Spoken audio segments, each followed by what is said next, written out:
All right. Is this clear? Okay. All right. Good morning, everyone, once again. I hope you can hear me loud and clear.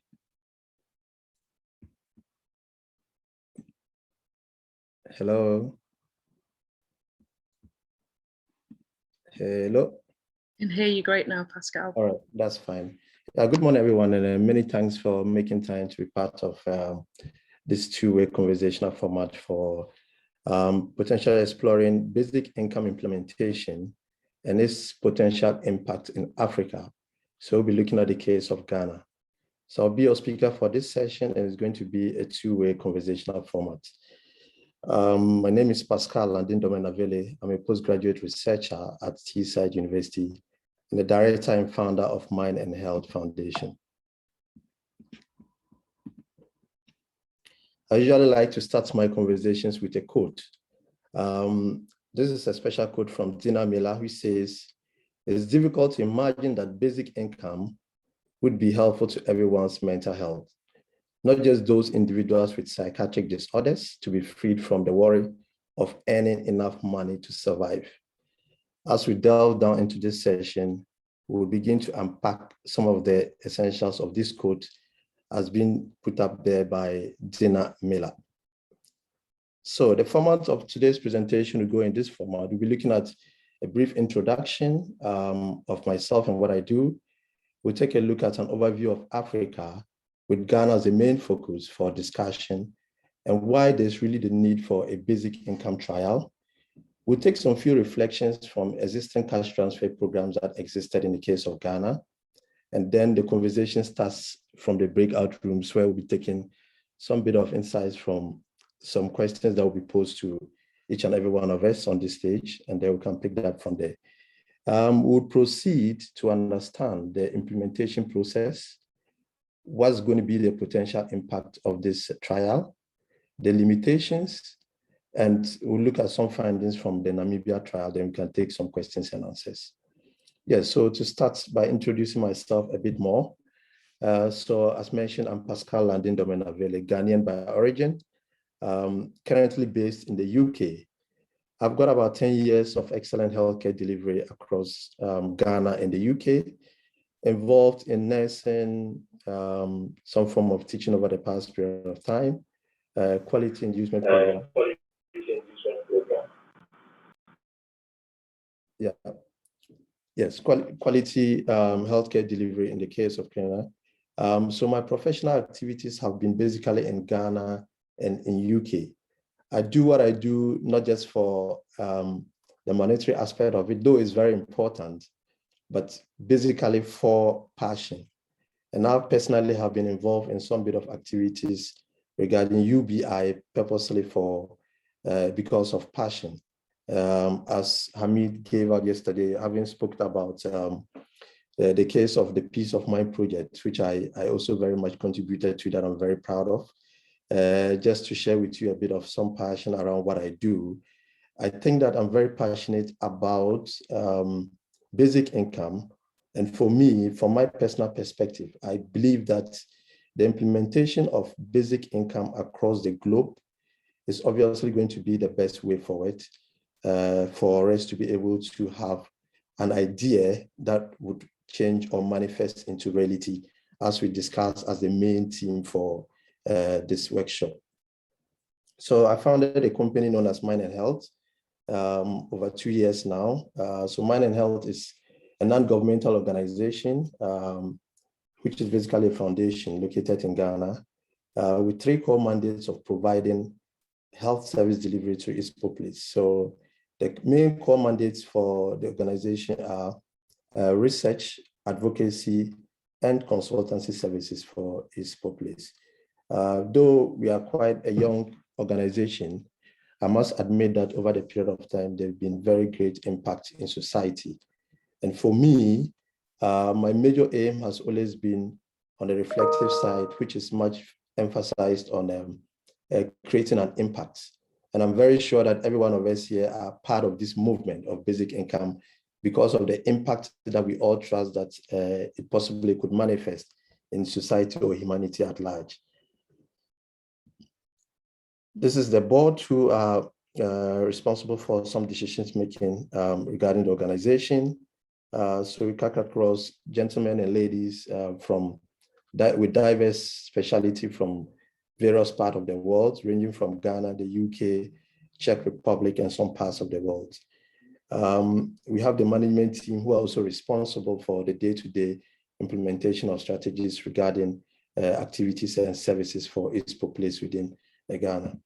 I'm sure a lot of us may be asking ourselves why the introduction or why Mind and Health coming into this presentation. The rationale behind is there's a great link between well-being and basic income. And I'm sure there've been quite some good number of evidence out there supporting well-being and that of basic income. And the reason why we feel that as a mental health organization with the interest of the well-being of ISPO Place, it's a good call for us to be able to involve ourselves and also to see how best we can foster this project as far as it's concerned.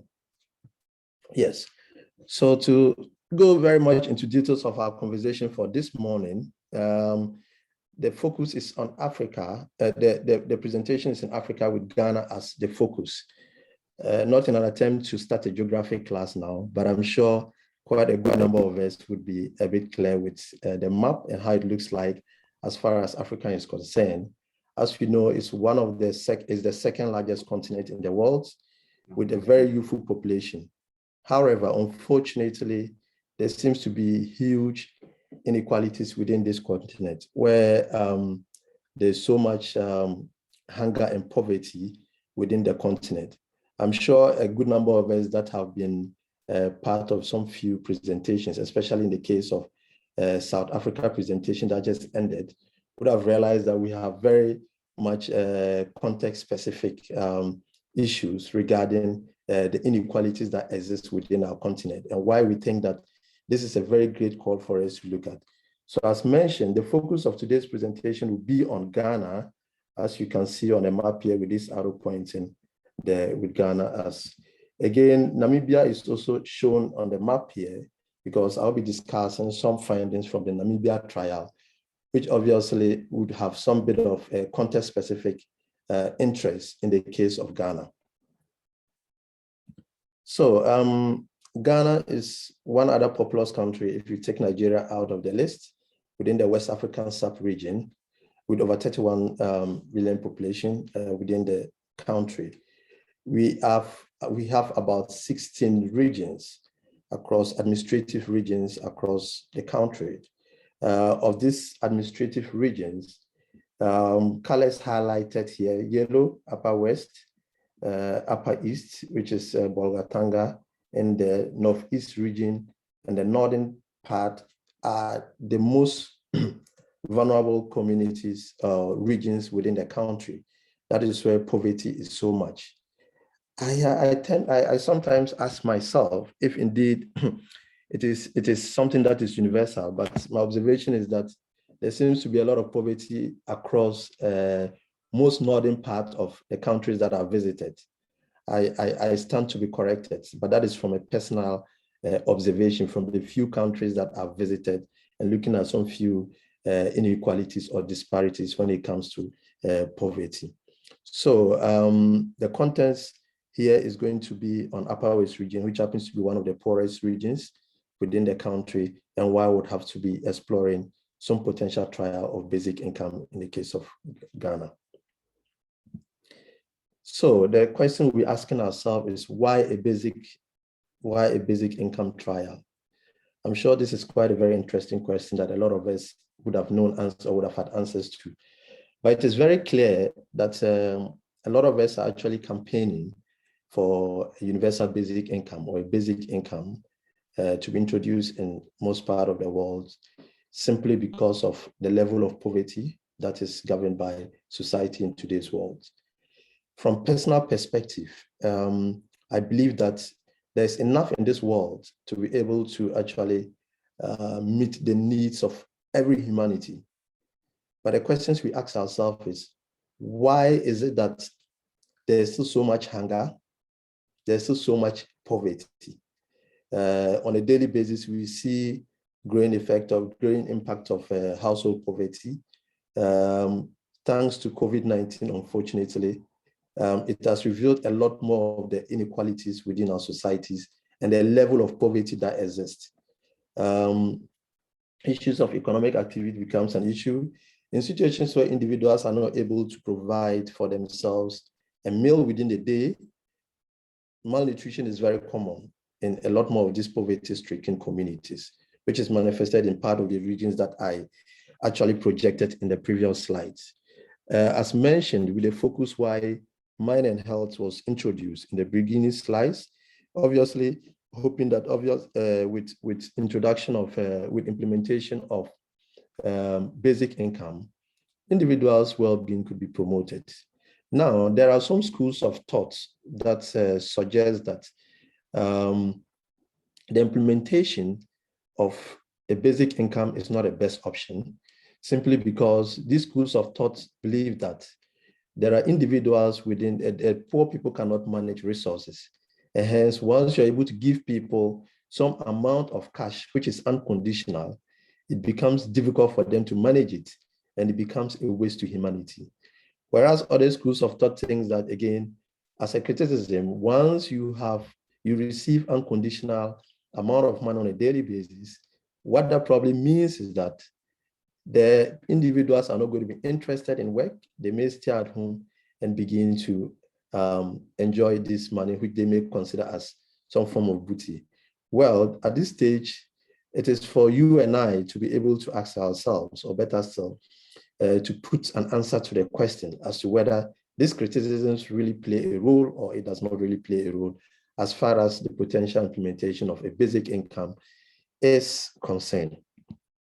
Now, so over the period, in the year 2008, we had an intervention project in tackling poverty, a poverty alleviation project introduced by the then former president of Ghana, John Agyekum Kufuor, which was the LEAP project. So LEAP project was a livelihood empowerment against poverty introduced in very poorer communities within the northern parts of Ghana. Now, the rationale for the introduction of this particular intervention was to alleviate poverty. However, it is interesting to know that this intervention was a conditional intervention. What that meant was that it was not a cash transfer given out to everybody. It was given out to some group of individuals classified as extremely poor and within a particular poorer communities. Again, these individuals that received this cash had a criteria where they looked at extremely very poor who cannot afford. They had their main indicators in assessing this level of poverty within the social structures and indicators within the sub-region or within the specific regions where these individuals were given this amount of money for a period of time with some other conditions attached to it. Whereas in the case of basic income, it doesn't come with some conditions. Now, again, I must be quick to mention that amidst the current pandemic, there's been an introduction of a COVID relief fund of transfers, where other critics also claim that, of course, it is not a very good system, cash transfer system within the sub-region. The reason being that these critics think that there's not much resources for people to be given free money or to be able to survive on. Whereas you look at other indicators which really actually suggest a lot more of these disparities existing, with very good indicators why there should be a better justification for these cash transfers. So over the period, this has been the cash transfers within the existing cash transfer programs in Ghana. Evidence suggests that there've been a massive impact in the lives of Ghanaians who actually receive these interventions. And there are some existing literature and quite a good number of work that has been done by some scholars about the impact that is created.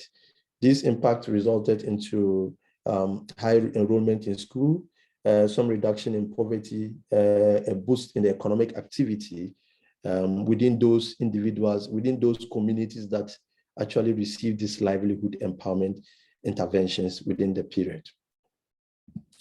At this moment, having been speaking for a couple of minutes now, it's going to be time for us to see how best we can unpack these discussions in breakout sessions.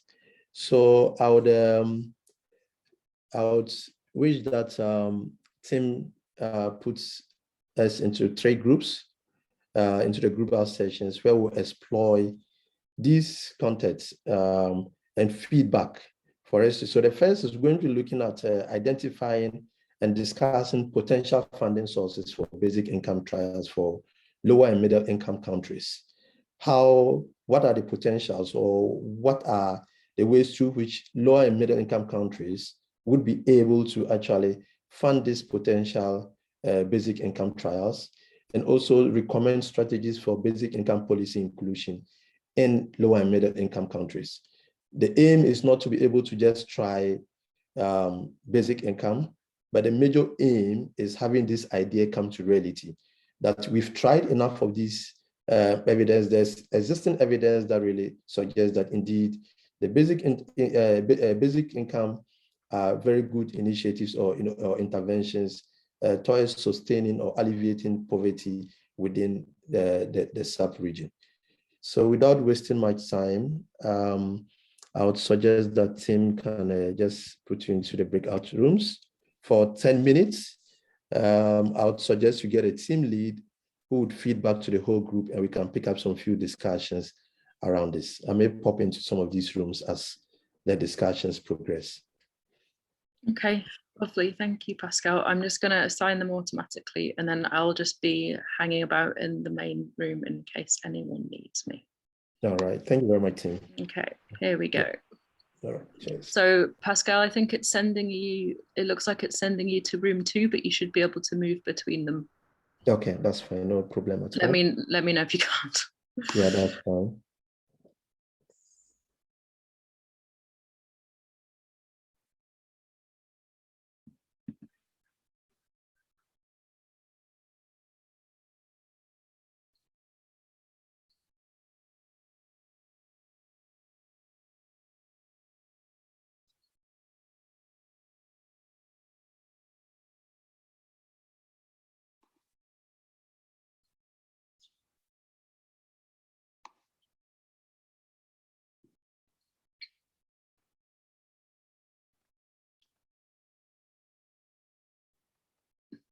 Dorothy, are you able to join the room there?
So Tobias and Diana, are you managing to get into the room okay? You can also just have your chat in the main room if you want.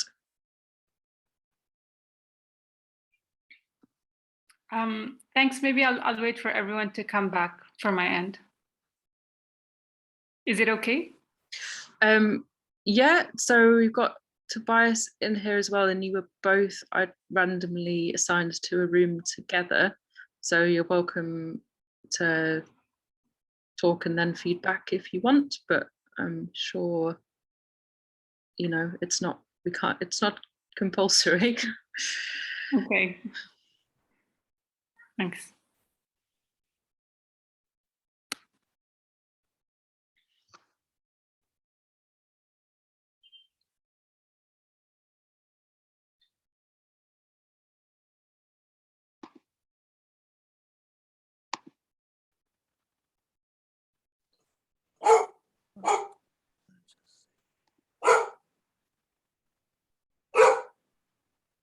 So over to you as a team to discuss. I'll just stay in and see where I can also contribute. But once the whole section comes back to normal, when we have everything online, then we can discuss more details. Yeah. Yeah. So I guess, well, I had a question. Whoops, a bird just flew into the window. And now the dog's gonna bark at it. So I just wondered, I mean, one of the things that we've talked about in other sessions focusing on, say, Scotland, and it was mentioned regarding Canada yesterday as well, is how the pandemic has increased people's appetite for sustainable income, or income that's it's going to be that will continue regardless of what happens, basically. And I wondered if that's because that goes against the attitude that not everyone deserves an income, or you have to work to earn an income, and all these sorts of things. So I wonder if the pandemic has shifted those attitudes in Ghana, because I think that they probably are, that democratic, meaning the will of the people, is probably more of an impediment in many countries than political will, because you have that real strong idea that you can't get something for nothing in this life, even though we get lots of things, or we pay for everything in one way or another, and lots of things we get for free anyways. So I just wondered in Ghana if the pandemic has started to change that attitude, because as I say, I think that's one of the hidden barriers that maybe we don't talk about as much as we should. Sorry, growling dog. Yeah. So yes, I think that myself. Yes, the pandemic at this moment obviously has changed the status quo. Life is not normal, as we know. So the good thing about it, as I would consider, is the fact that it has deepened the inequalities, and it has exposed a lot more of these inequalities within the sub-regions.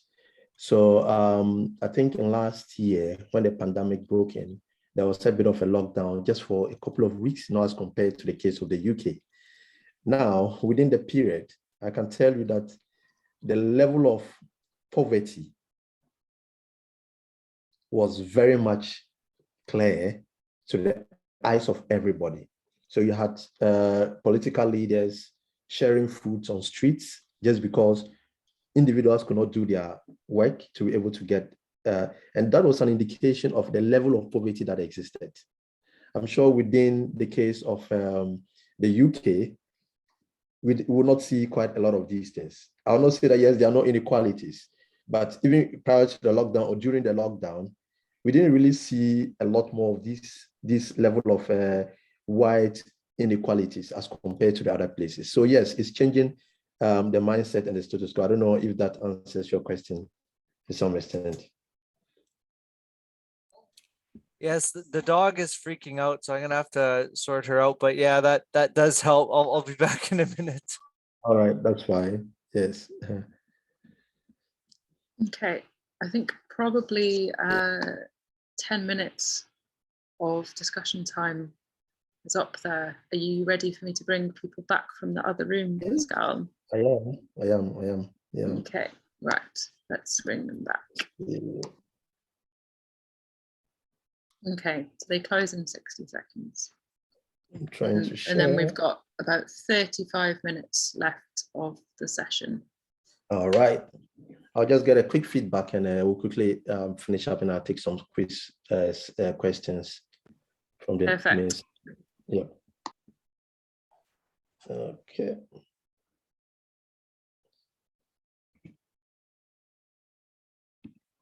Everybody in now?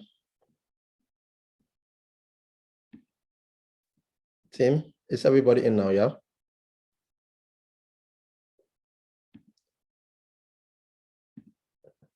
Hello, Tim, you're on mute, if you can hear me. Classic. Yeah. Barb and Paul are still in their room for another 10 seconds. They must be having an in-depth discussion. Okay, that's 5, fine. 3, So 2, whilst they're 1. coming up, let me just try to share my screen, if that's fine.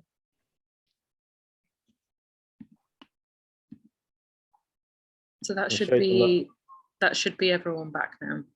Mhm. Okay.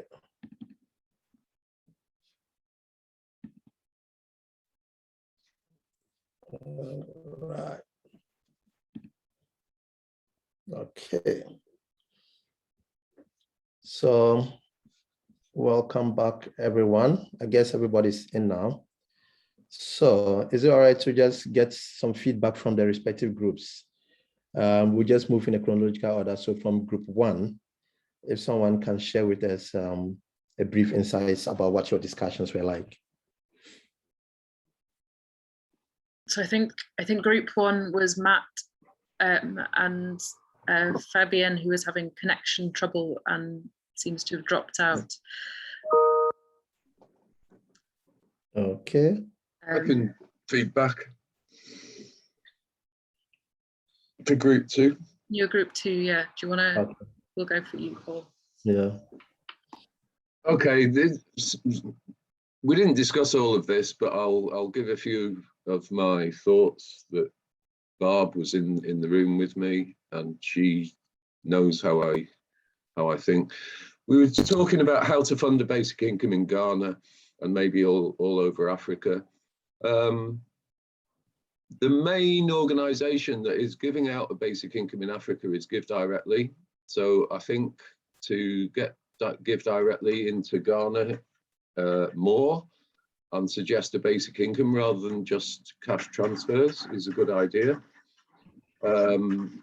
Other avenues, I would definitely put basic income in the context of the extractive industries. You've got oil discovered in Ghana. You've got the deepest coal mine in the world, I think, gold mine in the world. So these resources should belong to everybody. So if they are going to be taken out of the ground, then they should be held in a fund for everybody, the value of them. And maybe those funds can be invested, and any returns on those funds can be handed out as a basic income. The other avenue is that the donors are coming around more and more to a basic income. As far as I know, the World Bank plus Give Directly have been discussing a basic income in Guinea. So there's another avenue, and I think really putting pressure on donors is a good idea. I mean, in this country, everything's kind of changing at the moment with the amount of money going to aid, but it was over 13 billion. That was easily enough to put a basic income into some smaller countries in West Africa. I was suggesting Sierra Leone for a long time, but you know, the UK could have done Sierra Leone, Guinea and Liberia with that kind of level of funding. Anyway, I could go on. There you go. Yeah, that's interesting. That's very interesting. Yeah. Any feedback from the other groups, if there is any? Just mindful about timing. Yeah. It looks like we have a hand up from Diana. That's right. If you would like to. Hi, thank you. Just to piggyback on what Paul was just saying, and this will be a sort of a shameless plug. There's a UNDP session in a few hours from now.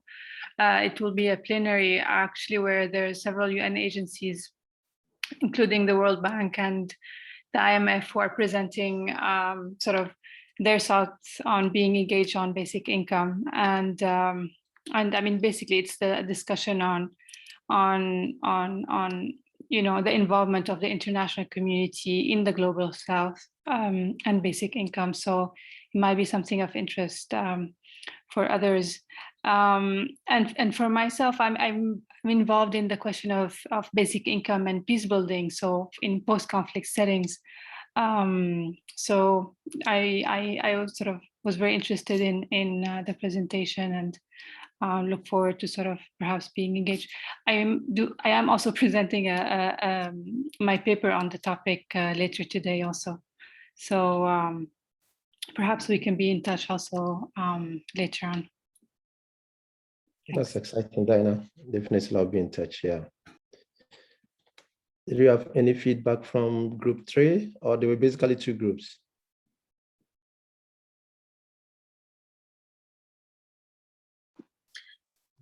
I think Okay. I think there was just 2 groups there. We had a little bit of people disappearing. Okay, all right, that's fine. Paul, did you want to? Yeah, if there's time, just to bring up another issue, and I've been meaning to talk to Diana about this because I know she's got experience, but in the context of Africa, often a basic income is seen in the context of citizens of particular countries. And in Africa, we've got huge numbers of refugees, possibly more than anywhere else in the world. Huge refugee camps, especially in Kenya and Uganda, and yeah, I think in the context of Africa, we need to also think in terms of getting a basic income to those refugees, whether they're registered or even unregistered. I don't know what the situation is in Ghana, Pascal, but I just wanted to flag that because often refugees, migrants, unregistered, they're forgotten and they're the most needy. Yeah. Well, in the case of Ghana, looking at the issues of refugees, it's not something that is really very common within.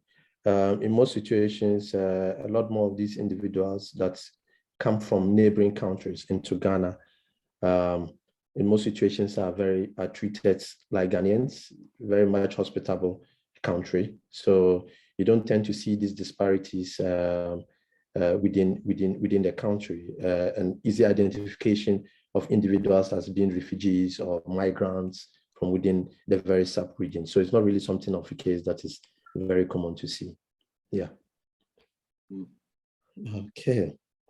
All right. So thank you very much all for the feedback. That was very insightful, and I'm sure we'll pick up some few discussions after this session in Hoover Community Center. Yeah. So we'll make some bit of progress with the presentation again. So now, looking at the implementation process, the first question I ask is how I'm going to implement this basic income. So considering a 1-year implementation trial. So the very first alternative would be to gather baseline information about households or settlements within this poorer community or poorer village for individuals that may be receiving this basic income. The second, so the baseline survey will be conducted 2 months before the implementation of the trial. So the second stage will be data collection from key informants as well. So these key informants would include state agencies like from the health sector, where we'll be gather some good knowledge from nurses, the police, to find out the level of crime that is already existing, so that we can have very good indicators to be able to measure prior to the implementation and after, what really the effects are, if there was really any change, if there was really any impact or differences. Now, the third plan would be to administer basic income, everyone in the household who will be aged between 18 and 60 years, obviously, would receive a basic income. The reason being that in the case of Ghana,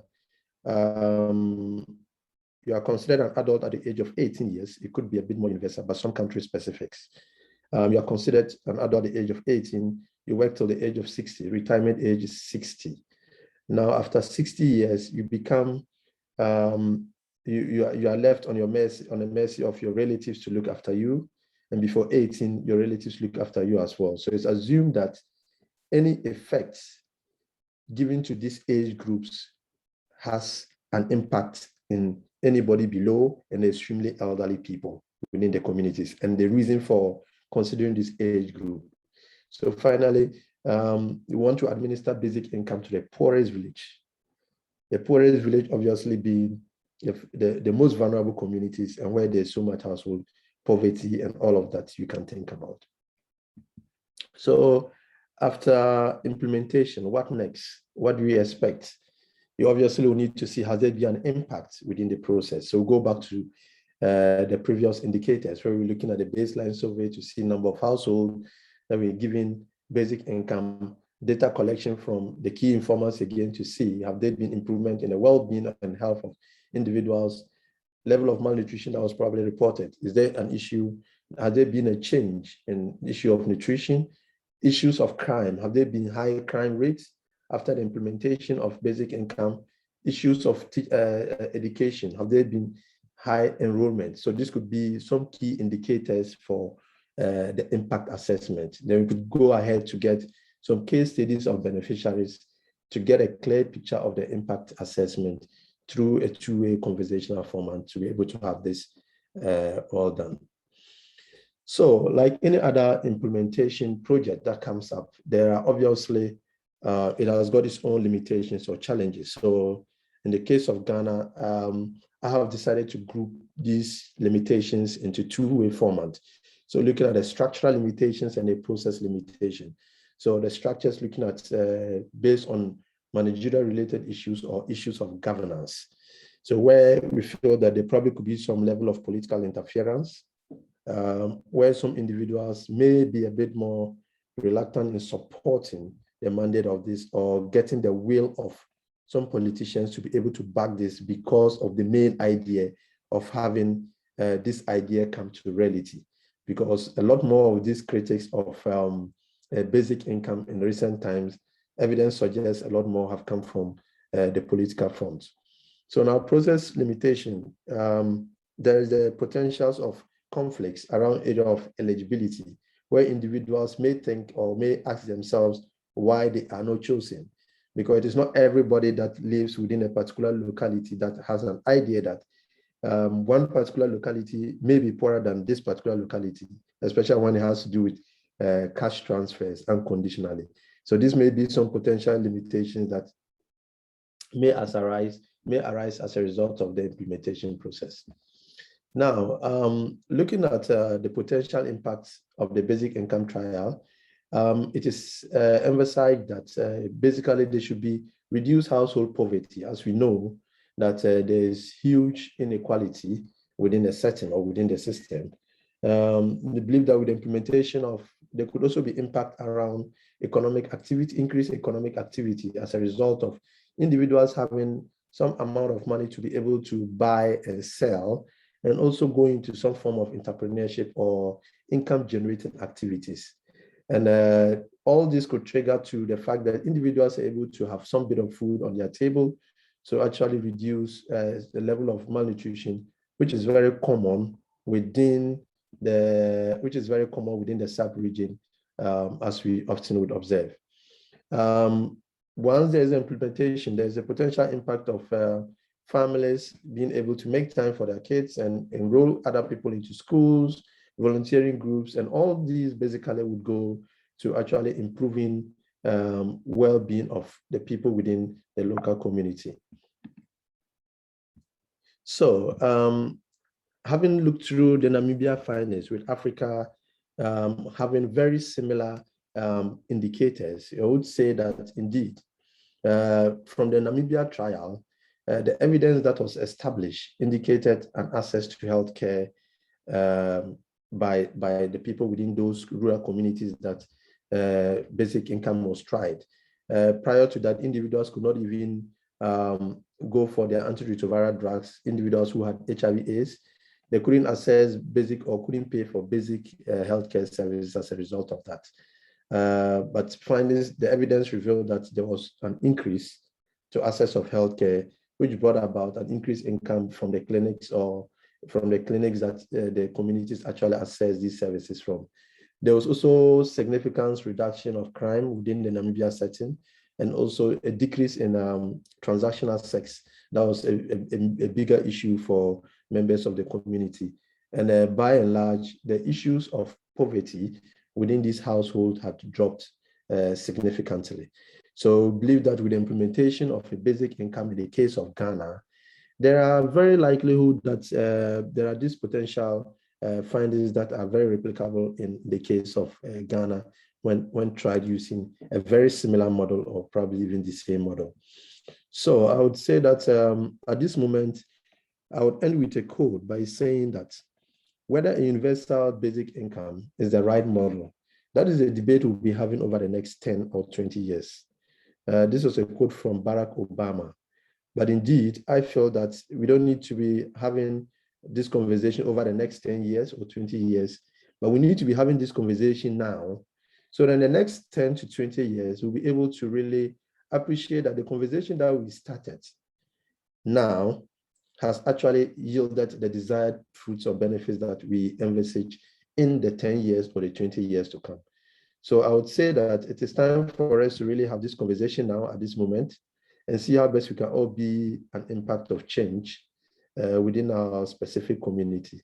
So without saying much, I would say thank you very much for your attention and your time and your numerous contributions. So I can be contacted via any of these. You can follow our organization on social media channels on Facebook, Instagram, or LinkedIn. I can also be emailed directly via any of these details that's there. And you can also chat further if you have other contributions around this. So thank you all for your attention and your patience, and time for questions. So over to you, Tim. Oh, so I'm just going to check on Hoover and see if anyone's got any questions there. Okay.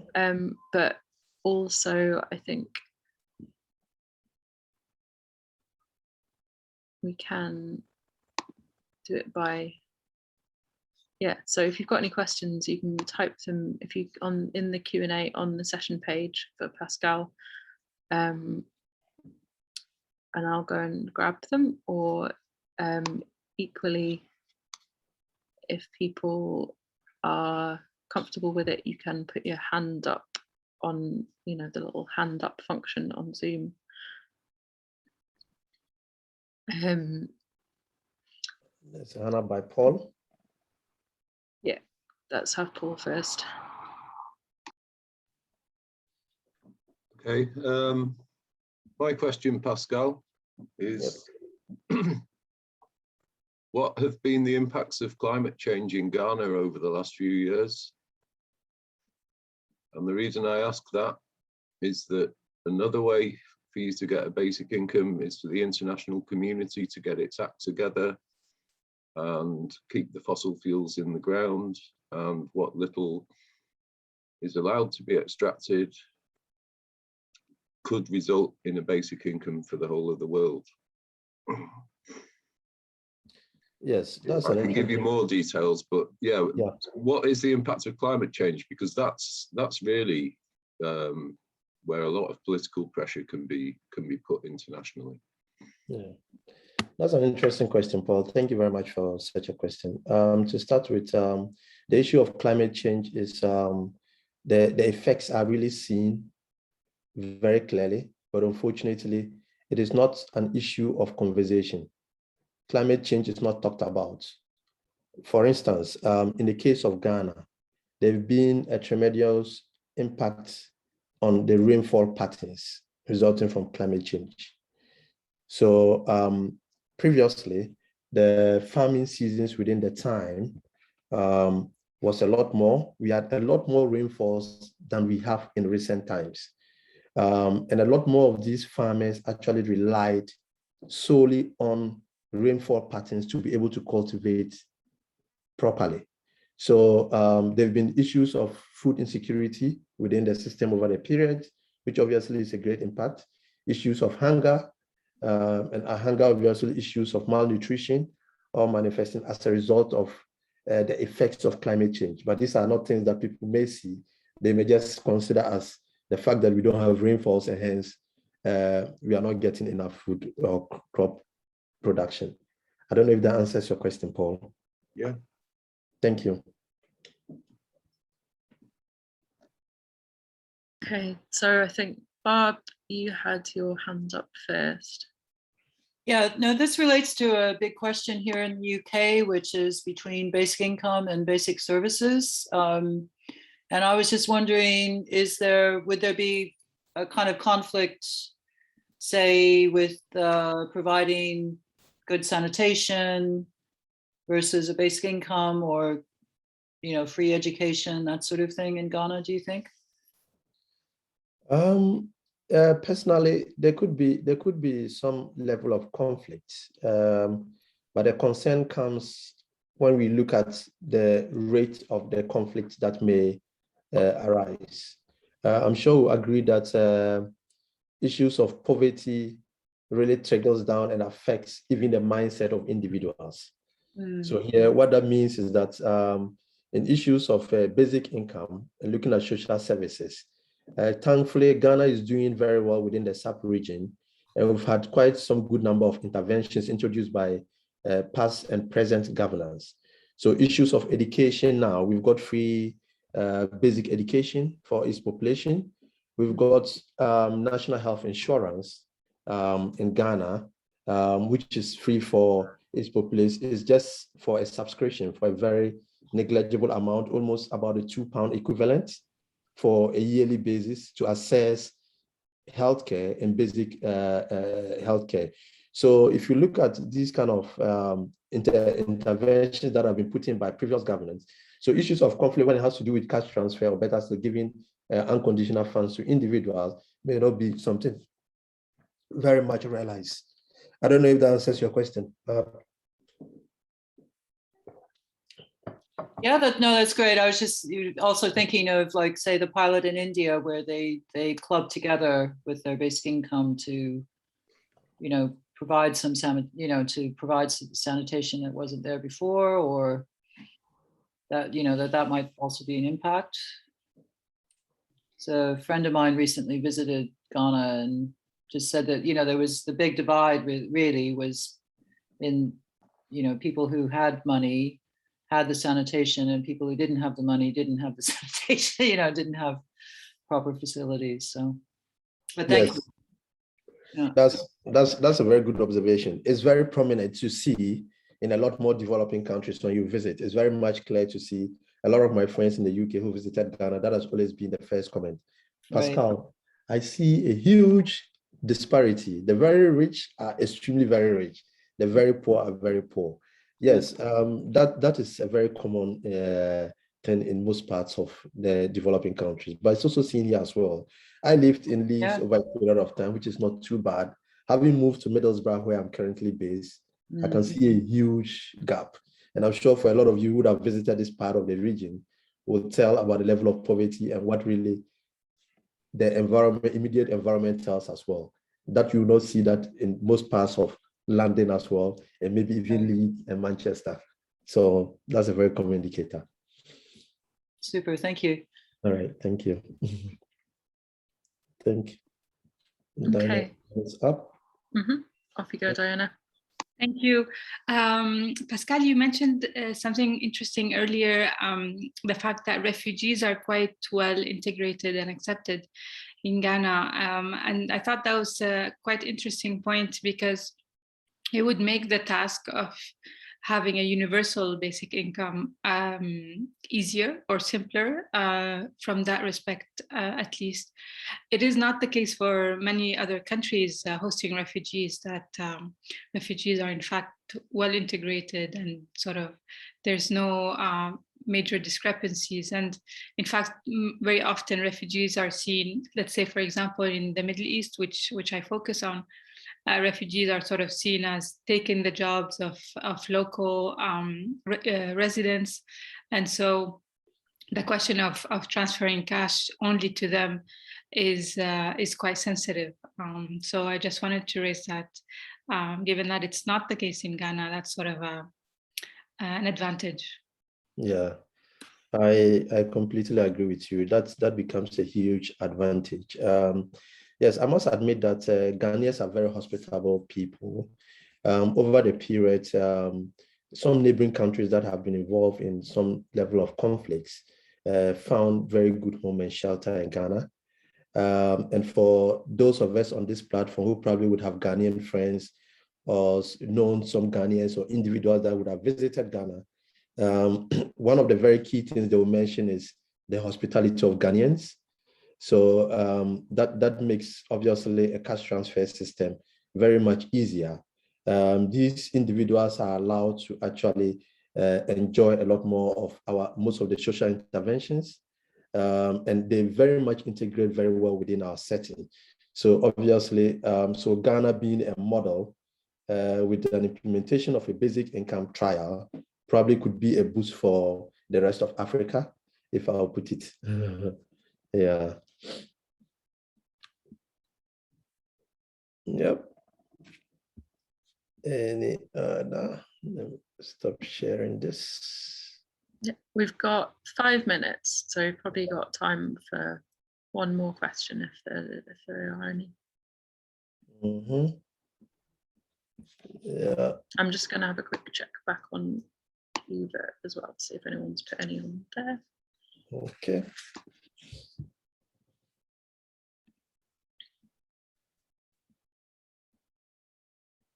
Let's see.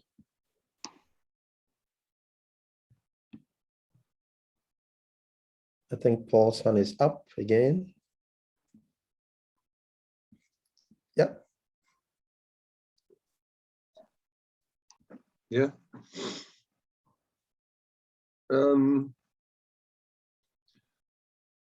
In your presentation, you said the basic income should go to people over 18, but you might want to consider giving it to children as well. In some trials, they've given it to children, maybe at a reduced rate. My personal view is that you should give it to children at exactly the same rate as adults, but that's my view. And the view of some other people. But yeah, I just think that should be considered, Pascal. Okay. That's well noted. Very good observation. Good consideration. Thank you, Paul.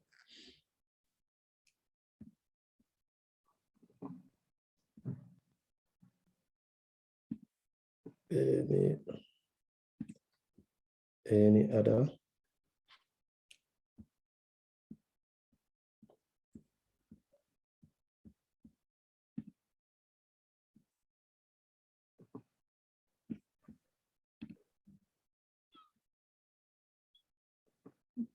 Okay, unless anyone's got any more questions for Pascal now, I'll maybe let you wrap up, Pascal. All right. So this is not, I just want to use this opportunity to say a big thank you to the organizing committee for this opportunity and for the great job that you've done and you are still doing. The conference is not over. I know it's been quite a lot of sleepless night over the period. Hopefully you have a pint after Saturday evening for a good rest. That is important. And to all those who made time, you all who made time to be part of this session, your contributions are very valuable. And I'm sure it will go a long way to actually join the continuous campaign for a basic income or a universal basic income implementation in the world. I'm sure together we'll be able to make the change that we desire to see in the lives of people. So thank you very much for being my August audience in the month of August and hoping that the conversations continue unabated. So thank you all and stay blessed and enjoy the rest of the conference. All right. Cheers. Thank you so much, Pascal. Yeah, we'll be in touch. Yeah, sure. We'll be in touch. Yeah, thank you. Right. All right. Okay. Thank you, Pascal. That was really interesting. Thank you. And well done. Well done. Yeah, well done on navigating the technical problems. Yeah. I just saw that this morning when I tried joining the first session. So I kept on leaving and trying to join to get that. So that was why I was a bit anxious because it was streamed. I didn't experience that yesterday. So what I decided to do, have you stopped the recording? Oh, there we go. Yeah.